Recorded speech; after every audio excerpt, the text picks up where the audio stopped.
A big one for a lot of players, and there's like on YouTube, it just there's just a huge debate on the pinpoint stance versus the platform stance, and some are saying it's better than others. No, it just depends what you want, and most people don't understand what the pros and cons are of each one, and I'm going to tell you right now. But we're going to back up for a split second, just so you know what the difference is between these serves. So the pinpoint stance, as you can see with Serena, she slides her back foot to her front foot before her knee bend and pushes off both feet with her feet together.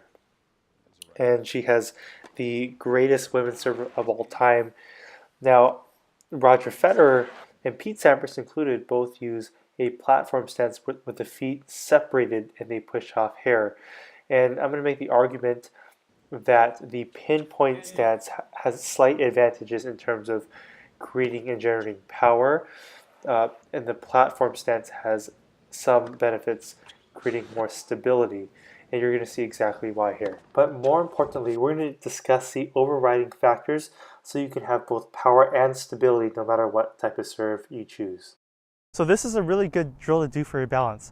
Whether you use a platform stance or a pinpoint, to hold your balance here. You can see how I'm on my toes.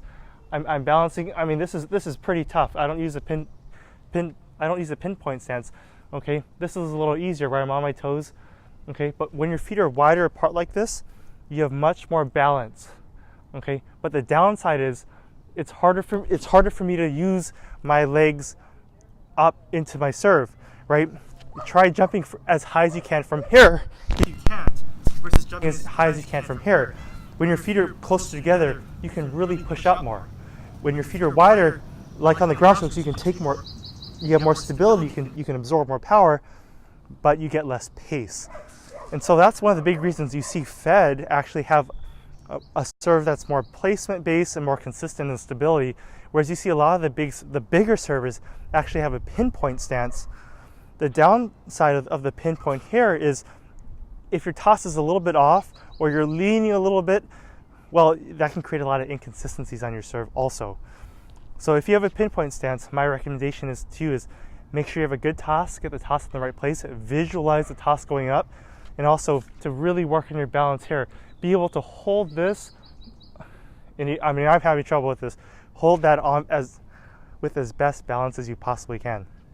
One of the big issues I see in my students, whether it's on the serve or the ground strokes, and we're going to make a separate video with a false step on ground strokes, but it is a false step on the serve. So we just kind of did that little thing on the serve, pinpoint, platform, yada, yada, yada, okay? But now we're going to talk about this issue of the false step, and it's essentially a fancy word for, when it comes to the serve, for saying you're leaning or your base is taken out from you. And what do I mean by that? Because remember, all power generates is initiated from the ground. Power goes from the ground up through my legs, up through my upper body, into my arm, and finally into the ball. All right, that's how power is started and initiated. A lot of people lose their base by doing one fatal mistake, which is leaning. So a lot of times people toss and then you see this lean into the court, or you see this dip into the court. See how if I'm leaning, see how I'm done already. I'm done. So this might seem really subtle, but you have no idea how much this can screw up a serve. And actually, so this is me. This happens in my serve. Bad habits creep in when you're not looking, when you're not practicing. But sometimes you have to, look at tape and fix it. It happens to everybody. All right. But I'm going to show you a few serves here. Now, I want you to notice again what I call the false step is when I bend my knees. You see right here, I bend my knees and I move to the right. Again, in slow motion, as my knees bend right here, my whole upper body moves to the right with my knees. Again, and what that does is it takes my strength in my legs, my base completely out of my serve. And this is just arm serve. Look how weak this is. This type of serve is asking to just get smacked, okay? So that's what we want to avoid, and we can avoid that by, again, tilting back, but mainly getting the toss in place. Now look at my serve here. When I get the toss in place, look how it eliminates a lot of this leading the false step. I get a much more solid, stable serve. So basically, more stability means far less double faults, and I can actually push my legs here, you see? So one of the big ways actually I've found to eliminate the whole false step thing is to widen your feet. So look how wide my feet are in some of these clips here, you see? And by widening your feet, there's a lot less room for leaning. Now if you throw your toss way off, yeah, you could still lean, but if you widen your stance, it's going to almost make you throw the toss in the right place because you can't lean to adjust. Okay? Now, obviously when you have your feet wider, you can't push up as much. Okay? So hey, you might have to, and you see me in some of these clips, hit more of a spin serve, which is okay, right? It's okay to spin it in.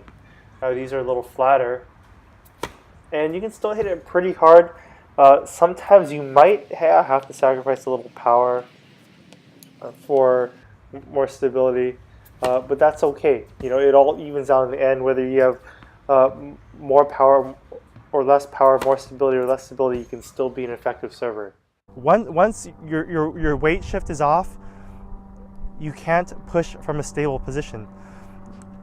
If you look at Fed serve, and I'm going to cut this over, if you look at Fed serve is completely on balance, and it's perfect alignment between his head and the ball toss and his shoulder and his tilt. Okay, but once you find yourself leading into the court like this, you have no base to push off of. This is a weak base right here. So thanks so much for watching. Again, this was a preview from the online accelerator program. And if you're already a member, and I'm talking to my members right now, again, you watch this video in the program, you're going to get the full lesson in depth. All right.